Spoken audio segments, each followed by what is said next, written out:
Rameshwar youth club Ramchandrapur द्वारा आयोजित होता ये आरपीएल आईपीएल स्टाइल जो क्रिकेट टूर्नामेंट आज आयोजित होती आम अंचल प्राय बहुत युवक सब सामिल होती विशेषकर ये कार्यक्रम आम अंचल सबुठ बड़ क्रिकेट टूर्नामेंट गोटे भारत वर्षर विभिन्न प्रांतरू भल भल क्रिकेट प्लेयर आसवे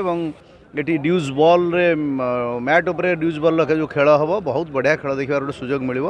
रामेश्वर युवक संघर सब कर्मकर्ता मानक विशेषकर प्रदीप कुमार साहू जहाँ नेतृत्व में कार्यक्रम होती समस्त भूयसी प्रशंसा करुच्ची जे आम अंचल पिलाने एत सुंदर खेल देखार सुजोग पाइबे और आज आम निमंत्रण रक्षा करी आमर ओडिशा मो कॉलेज अध्यक्ष श्रीयुत आकाश दास नायक अच्छा आम सांगे आम गहणे अच्छा केन्दुझर जिलार विजु जनता दल सभापति पूर्वतन सांसद श्रीयुत माधव सरदार एवं सिने जगतर आगधाड़ नायिका मिस शिवानी अच्छा समस्त को धन्यवाद बहुत बहुत धन्यवाद से समस्त आम निमंत्रण रक्षा कर धन्यवाद।